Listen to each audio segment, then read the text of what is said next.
Guys, isang araw na pahinga lang at mamaya sasabak na ang Magnolia laban sa SMB sa Game 1 ng kanilang Best of 7 Final Series.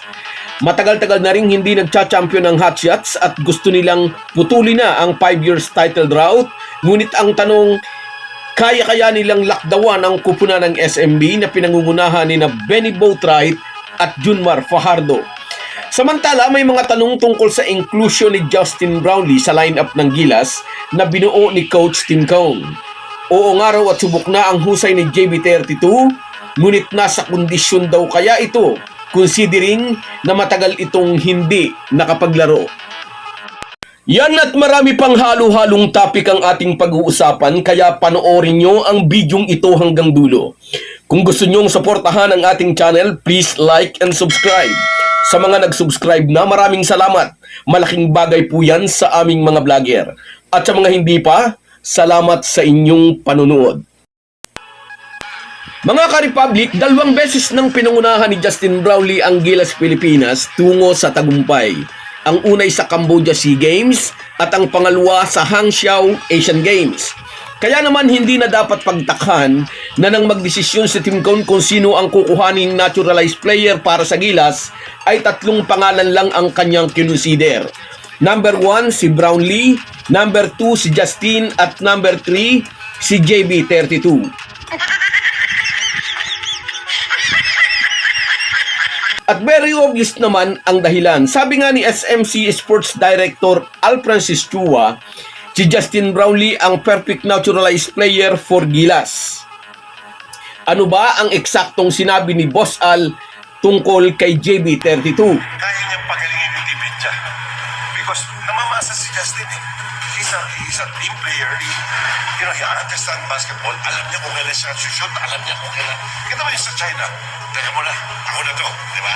Although ang nakalaban ng Gilas sa championship ay ang kupunan ng Jordan na pinangunahan noon ni Randy Jefferson, mas tumatak sa isipan ng mga Pilipino ang match-up ng Gilas kontra sa team ng host China. Lamang ng 20 points ang China at makikitang prenteng nakaupo sa ringside ang NBA legend na si Yao Ming. Akala ng lahat ay shoot na sa banga ang kanilang team papunta sa finals. Ngunit may ibang plano pala si Justin Brownlee. Pinangunahan niya ang Gilas fight back. Under 2 minutes ay lamang pa ng 7 points ang China. Ngunit nangyari ang hindi inaasahan ng mga Chinese. Isang 2-pointer na nasundan ng 2 magkasunod na 3-pointers ang ibinuslo ni Justin Brownlee.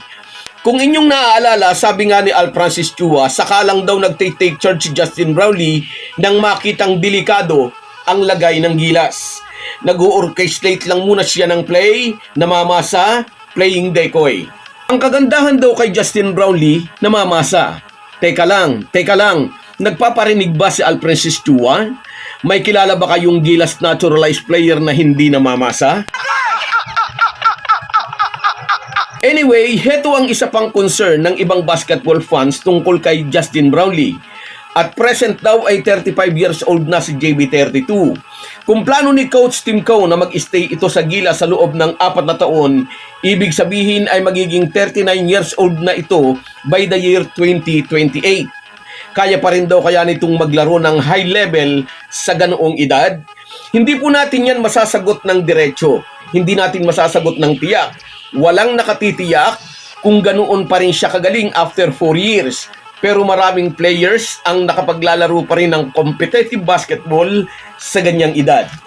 Pero sa ngayon, sa tingin ni Coach Tim Cone at ng iba pang SBP officials, si Brownlee ang nagkakaisa nilang pinili na makatutulong ng malaki sa magiging kampanya ng ating national team.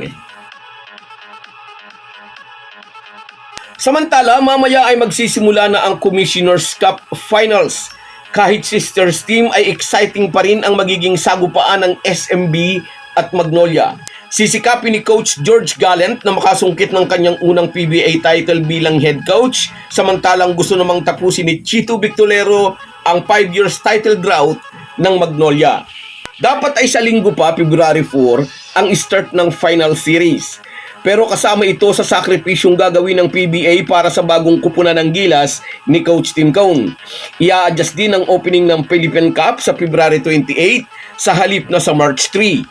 Dahil sa adjustment na ito ay ilang araw din ang maipapaluwag ng PBA para naman sa preparasyon ng ating national team. Alam naman nating lahat, dalawa sa core ng SMB ay kasama sa 12-man lineup na binuo ni Coach Tim Cone.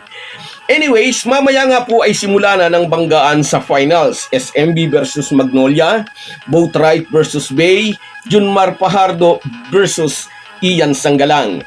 Mas mahaba ang naging pahinga ng Beermen dahil 3 laro lang ang kinailangan nila para patalsikin ang Barangay Ginebra. Isang araw lang ang pahinga ng Hotshots dahil nakahirit nga ng isang panalo ang Phoenix. Umaapaw ang kumpiyansa ng SMB coach na si George Gallen. Kinurek niya ang sinabi ni Coach Tim Cone na mayroong Death 5 ang SMB. Wala na raw Death 5, sabi ni George Gallen. Death 50 na raw.